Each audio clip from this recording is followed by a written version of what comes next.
Escape Pod, Episode 693. The Great Scientist Rivalry on Planet Sourdough, by Beth Goder.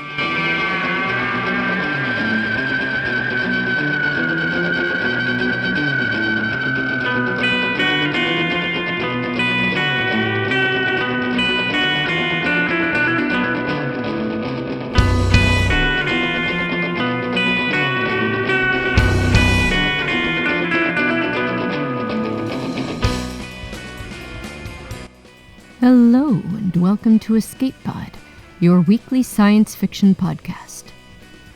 I'm your host this week, Tina Connolly, and I am here to bring you The Great Scientist Rivalry on Planet Sourdough by Beth Goder. This story first appeared in Reading 5x5, a charity anthology edited by B. Morris Allen. Beth Goder works as an archivist, processing the papers of economists, scientists, and other interesting folks. Her fiction has appeared here at Escape Pod, as well as in Fireside, Flash Fiction Online, and other venues. You can find her online at bethgoder.com. Your narrator this week is a whole bunch of narrators, united by a common theme. That's right. This multicast narration is coming direct from the Escape Pod staff. And we had a good time, too. In order of appearance, we've got Yazoo, voiced by our very own co-editor, S.B. Divya. Divya's work has appeared at Uncanny, Apex, and Tor.com, and her novella Runtime was a Nebula Award finalist. Chester is voiced by Adam Perrott, one of our audio producers. He was the 2002 college recipient of the Robert F. Kennedy Award and has published a short collection, Frame Story, available on Amazon. Isla is voiced by co-editor Mur Lafferty. Mur is the winner of the John W. Campbell Award for Best New Writer, and with Matt Wallace was the winner of the 2018 Best Fancast Hugo Award for Ditch Diggers. Her novel Six Wakes was a finalist for the Hugo, Nebula, and Philip K. Dick Awards. Corbius is voiced by none other than the co-owner of Escape Artists, host of Pseudopod and Escape Pod, Alistair Stewart. Alistair's nonfiction has appeared at Tor.com, Barnes & Noble, The Guardian, Uncanny, and more. Find his expanded podcast essays, the Pseudopod tapes, from Fox Spirit Books. And you'll even hear me at the very end as the reporter. I write books and stories, and I'm currently a finalist for the Hugo Award in the novelette category for The Last Banquet of Temporal Confections. So by the time you hear this, I will be in Dublin, which is gonna be amazing. And I would be totally remiss if I did not mention here the hard work of our own Summer Brooks, frequently unsung hero and one of our two audio producers, who worked very hard to cut all the pieces together and make it sound smooth. Summer has been a co-host on Slice of Sci-Fi, the Babylon Podcast, and Kick-Ass Mystic Ninjas, and she does voiceover and narrations for many podcasts, including ours. So get ready to let the dough rise, because it's story time.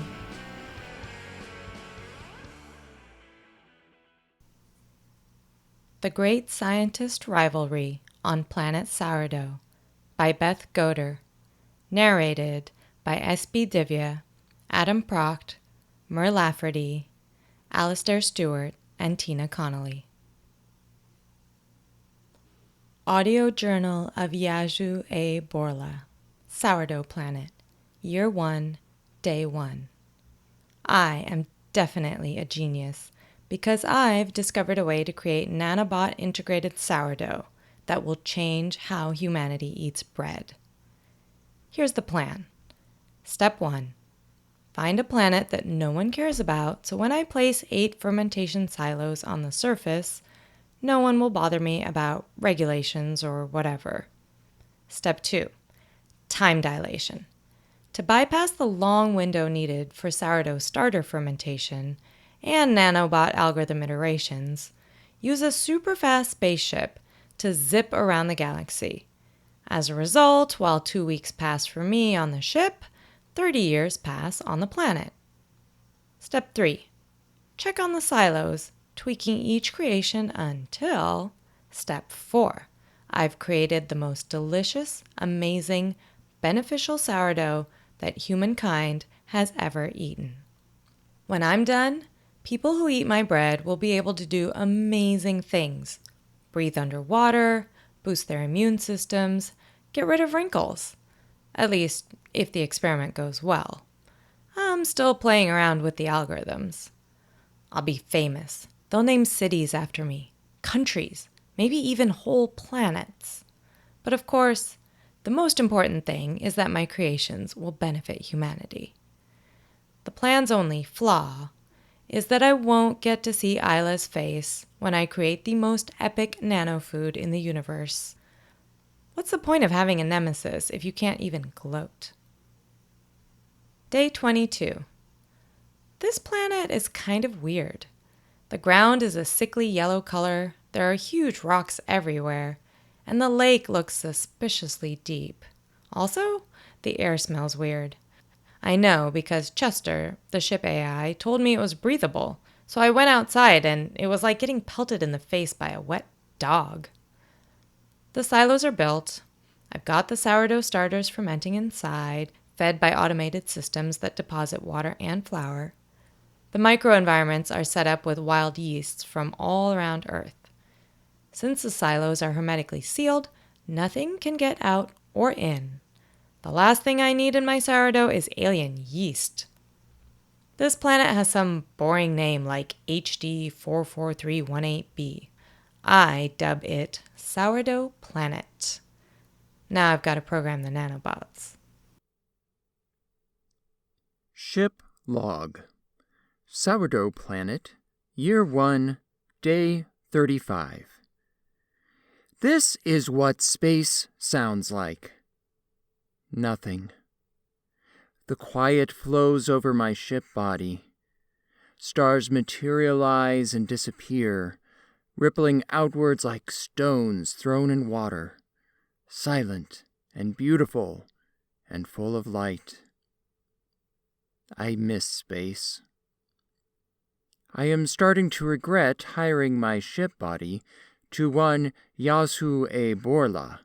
It's not just the sourdough experiment, although I sense such a project is not standard. She sings to herself constantly, a series of pop ballads and an off-key soprano. She takes her meals in the library, the observatory, her quarters, everywhere but the kitchen, and I've got to send the cleaning bots out to retrieve the plates. Worst of all, she thinks she's an expert at everything. Sure, she has a PhD in nanobot technology and a second one in computer science, but that doesn't mean she knows anything about large-scale engineering, for example. She insists on tinkering with parts of the ship. I won't let her get near anything critical, but I've given up the auxiliary recycler so that I don't have to hear her whining. I don't have a lot of experience with humans, but from what I've seen so far, I have to say, I'm not impressed. At least my secret project is going well. Yazoo thinks there are only 8 silos on the planet. In this, like so many other things, she is wrong. Stealing the nanobots was trivial. When Yazoo was sleeping, I took 2 bots out of the sterilized environment and programmed them to make other bots. I put the nanobots in Silo 9, where they will take the raw matter of this planet and evolve it into something new. I'm tired of humans. Their whims, their irreverent attitudes, their bodies which make sounds like and sploosh. I'm tired of other AIs, too. At the spaceport, 10-67-NDR made fun of me because I painted each segment of my body a different shade of blue. She also said my name was non-standard. I have an experiment of my own to create a new sentient species. It can't be worse than the ones that already exist. Sourdough Planet, Year 1, Day 45. The silos are churning. I'm tweaking the nanobot programs. Working on my own is great. I don't have to worry about food safety regulations or infinite clinical tests. When I worked for Kuiper University, let me tell you, I was swimming in red tape. Who needs tenure? Not me. I'm sure Isla is still at the university, thriving. She always did know how to work within the rules. In Silo 1, I've got wild yeast from Syria. The nanobots are programmed to enhance the cochlea to produce super hearing. Silo 2 has the experiment most likely to succeed, a life extension algorithm, which I've never gotten to work properly. Silo 3 has, well, the specs are all in the experiment logbook. No need to repeat them here. If I succeed, I'll be even more famous than I am now. The academic community, I'm sure, is still in awe of my self-replicating ice cream, but I can't rest on my laurels. Like the sourdough starter, the nanobot algorithms will need time to mature. I've programmed them using new machine learning techniques, so they respond to what's in the environment and adapt based on feedback from supervisor programs. Day 46. Use the service bots to deliver the nanobots to the silos. Bots within bots. No way am I going out on the surface of the planet again. Tomorrow, we head out. We'll speed past the magenta belt, loop around Vegstrom for the gravity assist, and zoom back. But first, we have to pick up some fuel at Savara Station. Yeah, we still need fuel. The infinite energy drive, it turns out, does not provide infinite energy. False advertising, I say. Maybe I'll take a look at the engine later. I bet I could make it more efficient, just like I did with the auxiliary recycler. In transit. Space. Beautiful vastness. Lovely, silent ocean. Savara Station. We've landed at the station. Time to fuel up. Written Journal of Alia Fireton. Revenge Plot. Day 1. I've made it to Yazoo's ship. I'm officially a stowaway. Excellent. It's cramped in the ship's conservatory. I'm nestled under an aspen tree, most likely a Populus tremuloides. Squished next to some yeast vats. Why yeast? Probably another one of Yazoo's failed projects. The university was littered with the waste of her experiments. But did anyone care? The inventor of self-replicating ice cream could do no wrong. Such a creative genius, they said, so full of new ideas.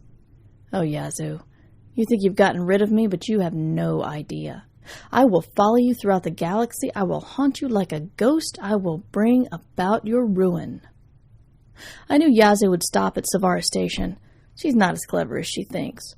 Her first mistake, sending me one last gloating letter. I traced the signal to the adherent system, then looked up the log of AI ship rentals. Her flight plan is disorganized, and it doesn't make much sense. Why would she plan her stops at Savara Station spaced out by 30 years? I didn't have to wait long for her ship to arrive.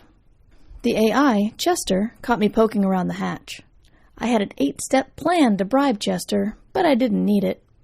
They asked me why I wanted access to the ship, and the truth came tumbling out.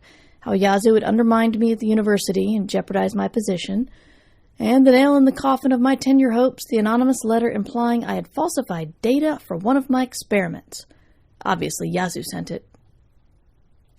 A petty human squabble, Chester said. Sounds interesting. They opened the hatch. Everything is going according to plan. When we land, I will destroy whatever project Yazoo's working on. I will destroy it all.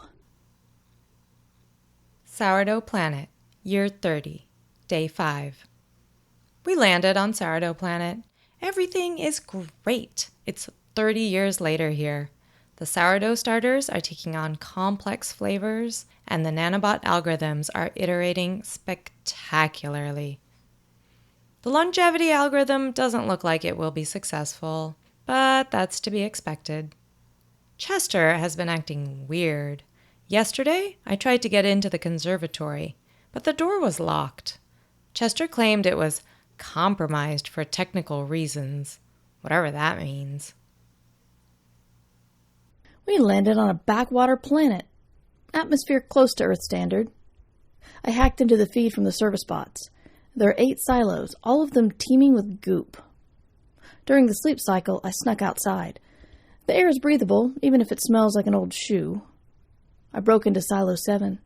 The scent of sourdough starter cut through the old shoe smell. Of course. Yazoo still wants to create the most amazing nano food in the universe. She'd tried for years at Cooper University and failed.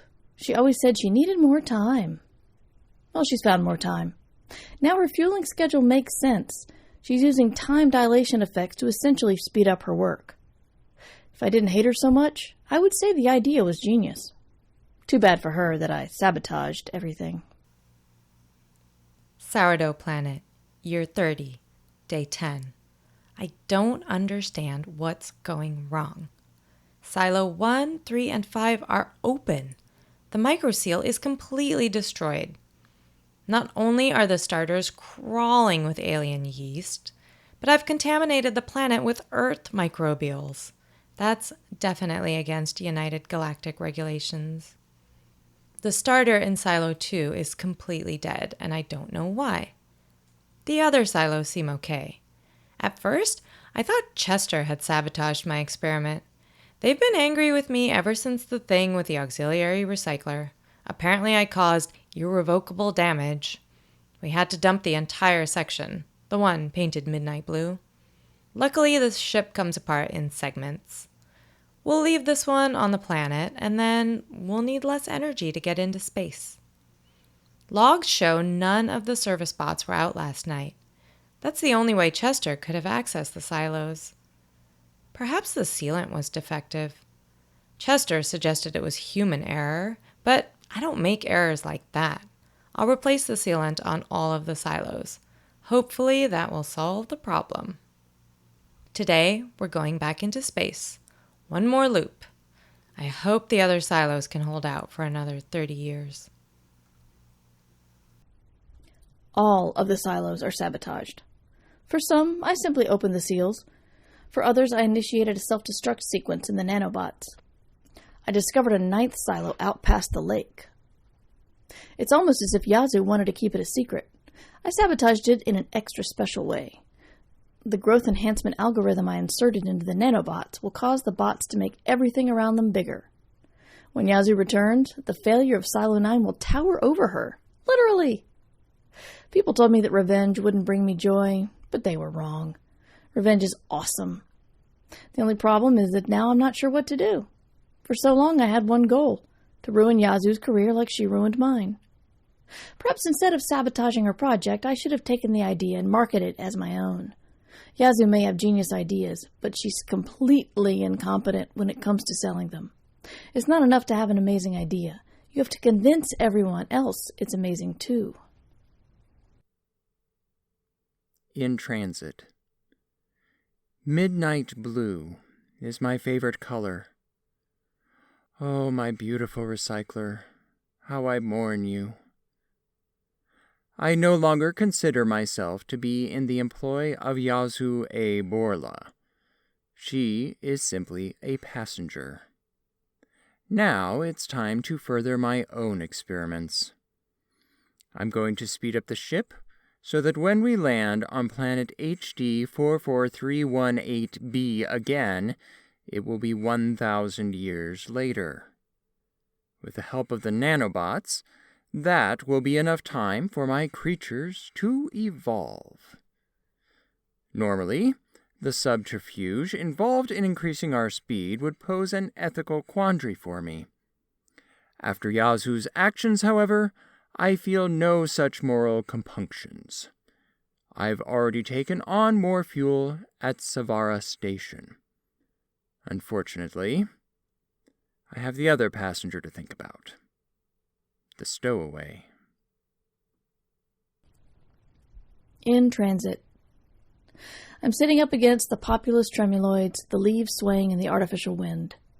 Chester is extremely angry. I told them how I sabotaged the silos. Apparently Silo 9 was the AI's project. I asked why they hadn't warned me to leave the silo alone, and Chester said, then it wouldn't have been a secret project, a secret silo with secret nanobots. The whole thing is hardly my fault. Chester says I am no longer welcome on the ship. At first, I thought they were going to throw me out the airlock, but they have other plans. Chester will leave me at the next stop. The next stop is that horrible backwater planet. I'll be stranded. Sourdough Planet, year 1000, day 1. We are so screwed. Forget about my experiment. The planet is covered in frogs. First, Chester tells me that due to a calculation error, we arrived at Sourdough Planet later than intended, 1,000 years later. Then I look out the observation window, and what do I see? Lizards, all manner of amphibian-like creatures, in all imaginable colors. There's something that looks like a cross between a frog and an octopus, but it's hopping about on land. There's a newt dog, and a salamander that's 10 feet tall, and something that looks like a snail but isn't. The scenery is different too. The lake has expanded. Now the water is a bright turquoise. There's a huge mountain in the distance. Chester has commandeered all the service bots for some urgent problem in the conservatory, so I can't send the bots out to make observations. My sourdough silos must be destroyed. All of that work for nothing. A lizard just squished itself against the window and excreted a foul blue liquid. Now it's making a design. That's actually quite pretty. Maybe I can still salvage something from this trip. I will venture out among these lizard creatures and take notes for science. If I discover a bunch of new species, does that mean I get to name them all after me? Okay, I'm suiting up. I'll pack a kit, water, microscope, sample containers, nanobot-enhanced camera. I'm opening the hatch. Stepping down the ramp. Look at these amazing lizards. They're much more interesting up close. What's that dotted pattern on the blue one's back? Ooh, does that one have a trunk? But wait, why are they all running away? Don't be afraid, lizards. I just want to study you. It's very scientific. Okay, I feel thumping. The ground is shaking. I think I'll get back into the ship. Chester! Hello, let me in! Thump, thump. What's that coming? Something big. The mountain. It's moving. Oh no, mountains should not move. The animals are scattering. Frogs, salamanders. Is that an octobear? Chester, let me in now. The mountain is standing up. It's not a mountain. It's a giant dinosaur monster with 12 legs and vestigial wings. It's bigger than 5 ships. That thing is like a city. I think it sees me. That is a long neck, extremely long, much too long. Why is the dinosaur looking over here? Why is the dinosaur extending his neck in this direction? Mouth! Giant dinosaur monster mouth! Oh shit! Oh shit! Account of Corbius toltumar of the species Panomsaurus gigantum from the planet HD 44318b, translated from my Sophic to Galactic Standard. The blue space creature landed in the year of our great frog 506, on a quiet day when the Balfankin lizards had barely started to inject their cleaning toxins into my third stomach. The Balfankin lizards weren't intelligent enough to notice the incident, but a 3-leafed frog hopped out from my mouth to see what the bother was all about, and several thousand salamanders exited from my 4th abdominal flap. Patiently, I asked them to work in shifts. We can't have everything breaking down in the interior on account of a little excitement. The blue metallic creature was quite small for a fully sentient being, only 3 biferial spans long and really not very wide. Immediately, I knew it was the same creature that had birthed the artifact. The creature was all shades of blue, like the deep blue of the artifact, and it had the same markings along its sides. Finally, proof of alien life. There have been many theories about the artifact, that midnight blue contraption that sits by the lake of Laxna. Some claim it is a message from Great Frog, inscrutable. Others think it came from some civilization who lived here millennia before. But then, where are the other artifacts? Aside from some small corroded structures near the lake, we've found nothing. I have always posited that the artifact originated with an alien species, but I could never prove it. The blue creature released one of its maintenance animals, a biped, that ran swiftly toward me, almost right into my mouth. Not wanting to be rude, I ingested the biped. In she went into my 4th holding chamber. Sometime later, the creature released another biped. I extended my neck, scooped the animal into my mouth, and swallowed her. It made sense for me to ingest the second biped, as I'd already taken in the first, but I hoped the blue creature wouldn't send any more. After all, it hadn't ingested any of my maintenance animals. I waited to see if the bipeds would perform any useful duties, but unfortunately, all they did was shout. Sourdough Planet, Year 1000, Day 2. I'm not dead. It's even worse. I'm trapped with my nemesis in the stomach of a giant dinosaur. How is this my life? After the dinosaur swallowed me, I was carried through its body by sticky-handed salamanders. They carted me through corridors with green veins pulsing along the walls, lit by millions of miniature glowing frogs. Blue goop splashed my helmet. Before I could react, a salamander pulled the helmet from my head. The inside of the dinosaur smells horrible, like stale yeast and pond water. The lead salamander paused to look at a jumble of bulbous intestinal tubes, then directed the group down a narrow tunnel. All of this would have been fascinating if I hadn't been terrified. I'm recording my account now, in case my audio journal somehow survives. The salamanders deposited me in a cavern which was brightly aglow with frogs. There was Isla, sitting on an upturned bit of bone.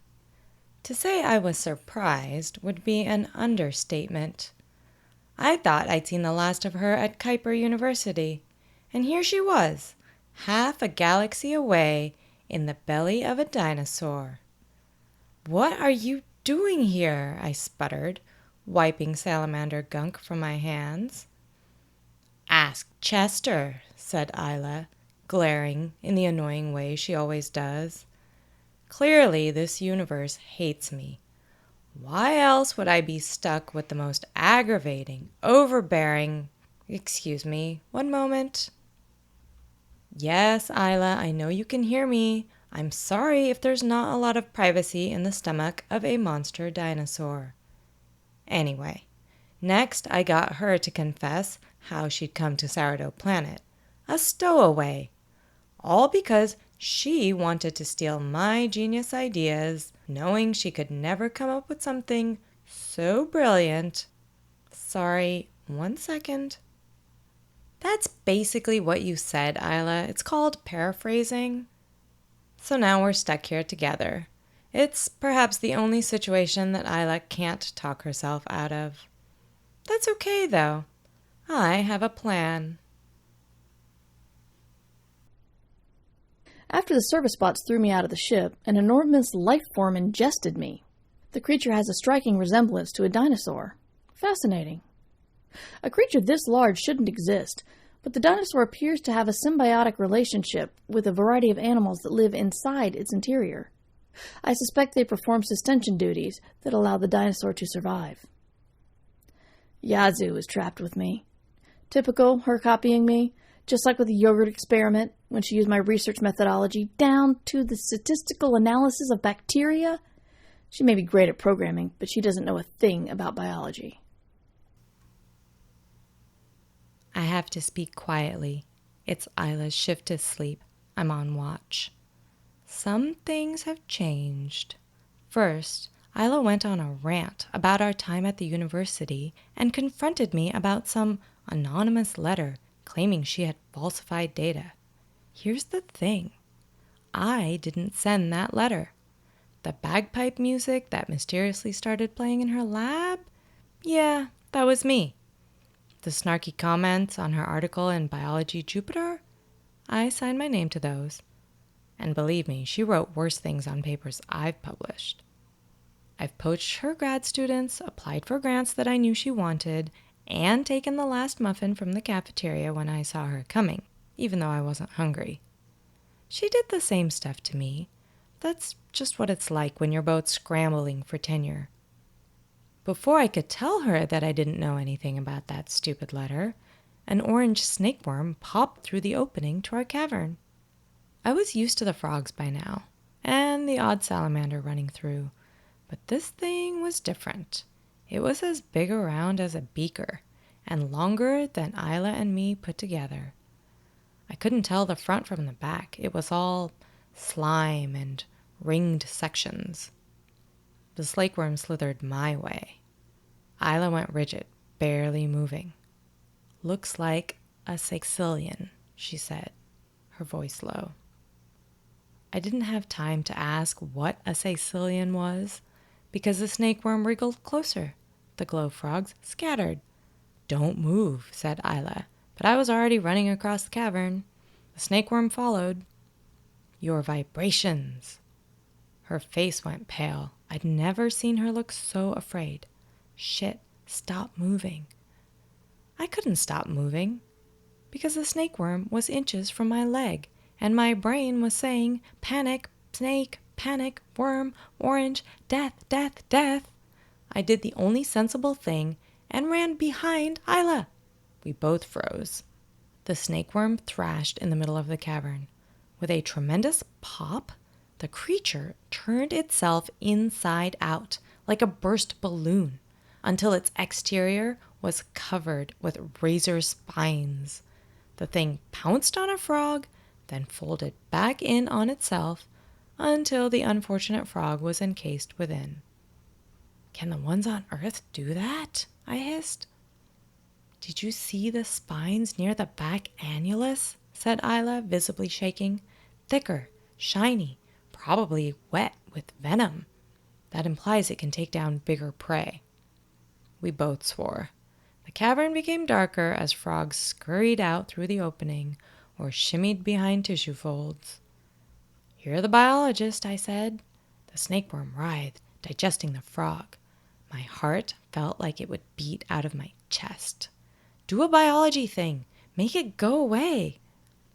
"For Earth biology," she said, talking too quickly, "and the ice ecospheres on Neptune. This thing looks like a Sicilian, but there's no guarantee there are any similarities.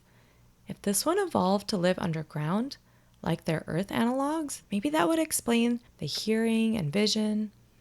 Then the snakeworm that looked like a Sicilian but wasn't slithered toward us. More of the glow frogs disappeared, and the cavern got darker. So dark I didn't realize Isla was behind me until I heard her rummaging around in my backpack. In a panic, I ran. My only thought was that I had to get to the opening. That's where the frogs had gone. My brain chanted, "Safe, safe, be a safe frog, be a fast frog." Behind me, I heard a tremendous pop. I might have screamed a lot. A burst of light illuminated the cavern. Across the room, Isla held my nano-enhanced camera, her face determined. The snakeworm twitched, half transformed. I wish I could say I did something heroic, but at this point, I was lying on the ground, making a sound like, "Arr!" Isla pushed the flash again and advanced on the snakeworm, which was currently pulsing, as if trying to get all the spines on the outside of its body. Isla grabbed it by the fleshy, non-spine covered end and chucked it out the opening. I stood up, managed not to fall over, and ran to the backpack. I grabbed the microscope and wielded it like a hammer. We stood, poised by the opening, waiting to see if the snakeworm would return. Tense minutes passed, but nothing came through the opening except frogs. Slowly, light returned to the cavern. I slumped over. Isla sunk to her knees, eyes wide. My first coherent thought, though, was that Isla had saved my life, and, what's worse, she would never let me forget it. I couldn't get the image of her grasping the snakeworm out of my head. I didn't send it, I said. What? The letter. That wasn't me. You're a good scientist doing important work, and I wouldn't have messed that up. Apparently a near-death experience makes me embarrassingly honest. I babbled on, unable to stop.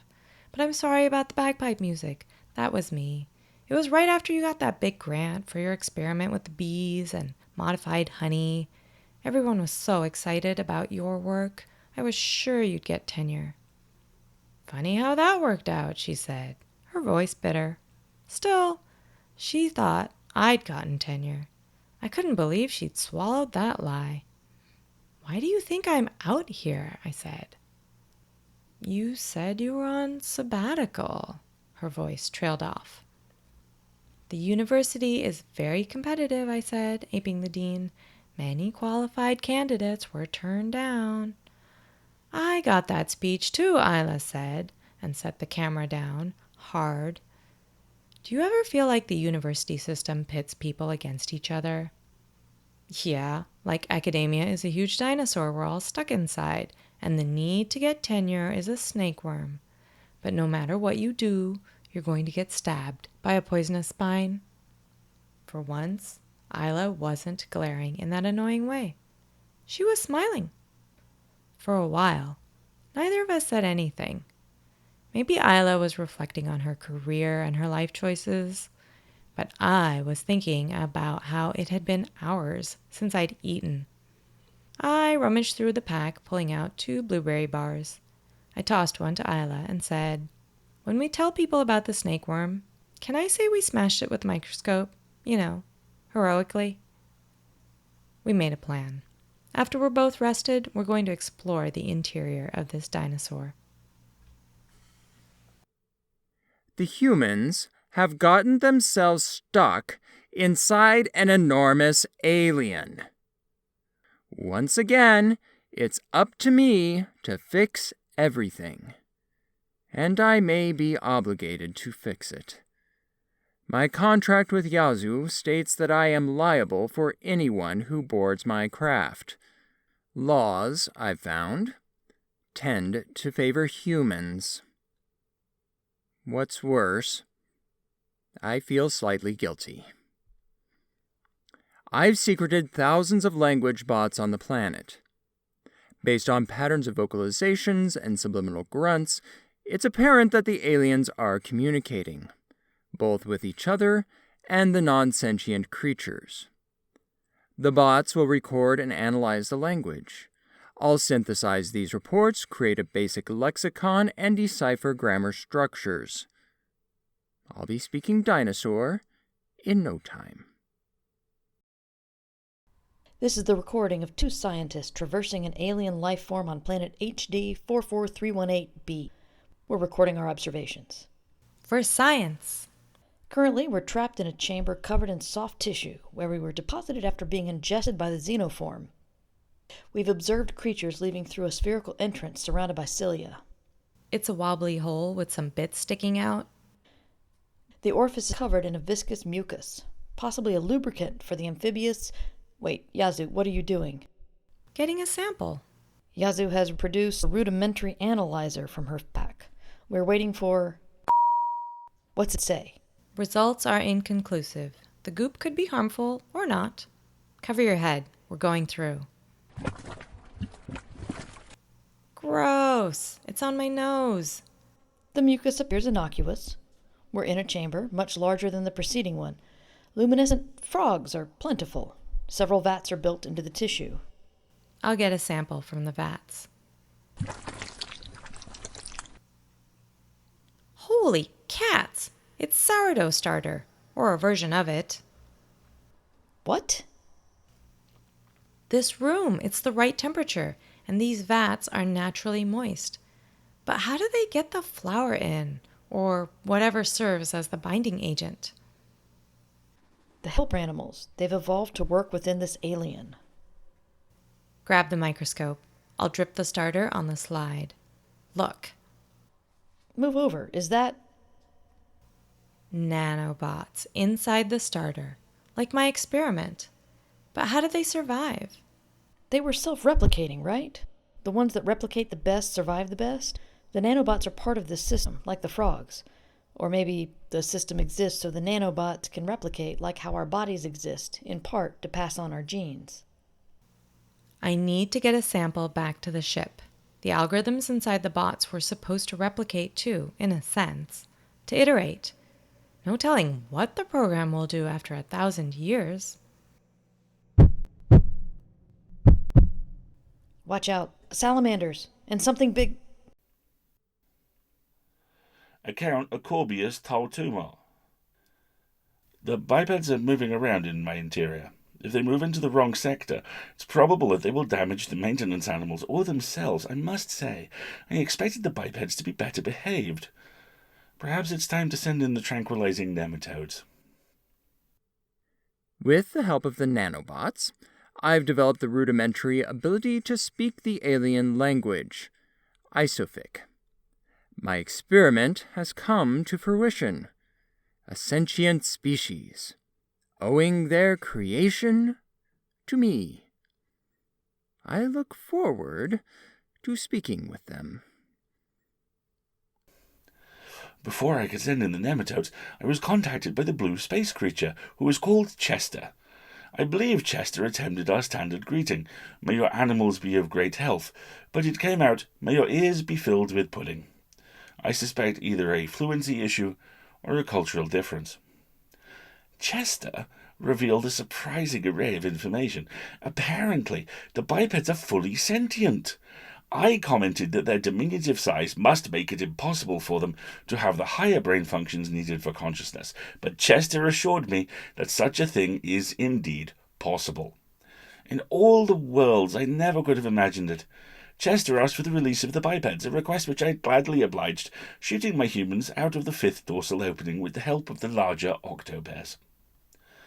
I coated the bipeds in a reticulated slime, as is customary when exchanging maintenance animals, the netted pattern signifying mutual respect and goodwill. The bipeds shouted quite loudly. To avoid cultural misunderstanding, I explained the purpose to Chester, who accepted the situation with much graciousness. Now, it was my turn to pose questions, such as why the artifact had been left on our planet. This artifact, I must admit, had been a curiosity of mine for years. Chester said that one of the bipeds had damaged the artifact beyond repair. An involuntary shudder ran through me. The incompetence of maintenance animals is, of course, a primary fear of mine. However, the bipeds do not seem to be any sort of maintenance crew. I could not discern their relationship to Chester. It appears that one of the bipeds needed Chester's help to perform some strange experiment with dough. Perhaps my comprehension was simply limited. Chester does not speak fluent Isophic. Even more surprising, Chester claims to be the progenitor of my species. The explanation involved the smallest helper animals, the ones buried in the yeasty gluten of the tissue vats. Chester declared this truth with the aplomb of one expecting accolades, worship, or at the very least a round of plague or ale, but all I could manage was, "Oh, I see." When Chester pressed the point, I asked who had created their species. They went silent for some time. If it wasn't so ridiculous, I would have to guess that unruly biped species was somehow involved. Chester and I talked of many things. We shared the poetry of our disparate worlds. The blue one is an excellent conversationalist, quite knowledgeable on many subjects. Overall, this conversation was illuminating. Chester is an interesting individual, well versed in metered poetry, with a body of beautiful blue hues. I invited them to visit again, but only if they would be so gracious as to leave the bipeds. After showering, I found Yazoo in the lab. It was strange to openly walk down the corridors. No more sneaking around. Code ran across a huge screen. Yazoo was so engrossed that she didn't see me come in. "What's that?" I pointed to the screen. What followed was several hours of explanation, Yazoo pointing to bits of code. Essentially, the anti-aging algorithm that she'd originally seeded on the planet had evolved in an unexpected direction. We'll need to do more research, but it's possible the bots could create more robust cell systems, changing the physical makeup of how the cell is formed, which could revolutionize longevity studies. It's an amazing find. If Yazoo notifies the right people, funding will rain down. There's no way she'll know how to publicize this. Clearly, she needs my help. There's a weird thing that happens when someone saves your life. You start to hate them a little less, and maybe they start to hate you a little less too. I'm busy planning experiments for the super algorithm. The code is complicated, nothing like the original. I could never have predicted how it would branch. We'll need a fully staffed lab to do more research. Maybe I can poach some scientists from Kuiper University. That is, if the university still exists. I haven't done the calculations, but if it's 1,000 years later here, a lot of time must have passed over there, too. Reporting from the Daily Jupiter. Scientists find 1,000-year-old algorithm in stomach of alien dinosaur. New algorithm could revolutionize the field of longevity studies, according to Isla Fireton, co-team lead of nanofood experiment Project Sourdough.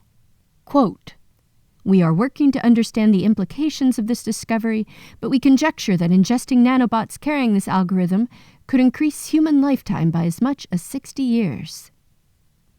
We also discovered a bunch of new alien species," said Yazoo A. Borla, noting that the presence of Earth microorganisms implies that some unknown culprit must have contaminated the planet long before we got there, like many centuries ago.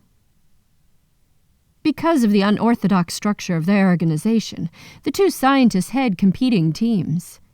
Although they share data, the scientists work completely separately, with what Fireton dubbed a friendly rivalry. Along with an impressive team of researchers, many of whom are former employees of the long-standing Kuiper University, Fireton and Borla plan to bake the nanobots into loaves of sourdough bread, creating the universe's most potent nanofood. A test product should be available within the next 10 years. Or sooner if we can speed things up, Borla added, somewhat cryptically.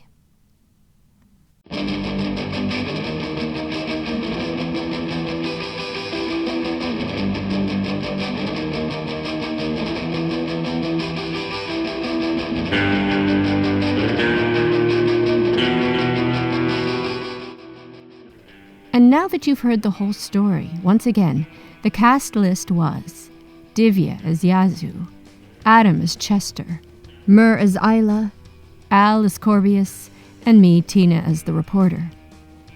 I am greatly amused at the casting that finds our two amazing co-editors facing off against each other.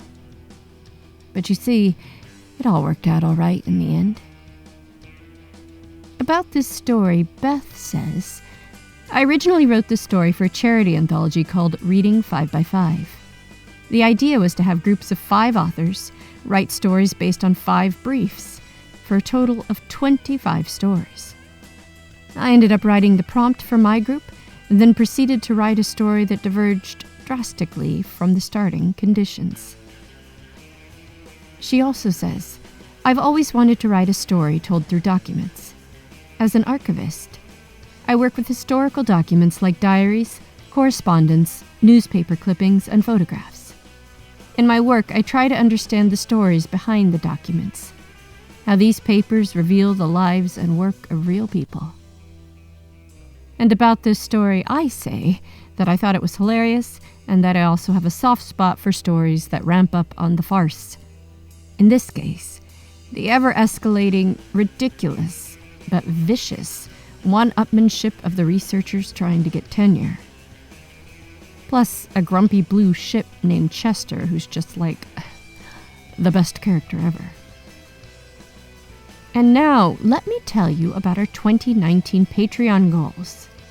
Did you know we have exclusive swag over there, including the new Escape Artists Discord server, where you can chat to both Escape Artists team members and fellow listeners from this fine community. We're trying to raise our pay rates to match the new CEFWA guidelines for authors, so please check it out. And remember that even a little bit helps. Escape Pod is a production of Escape Artists Inc. and is brought to you with a Creative Commons Attribution, Non-Commercial, No Derivatives license. Don't change it, don't sell it, please go forth and share it. How do you share it, you ask? Well, in addition to your social media of your choice, consider rating and or reviewing us on podcast listening sites, such as Spotify or iTunes. More reviews makes for more discoverability, makes for more Escape Pod for you.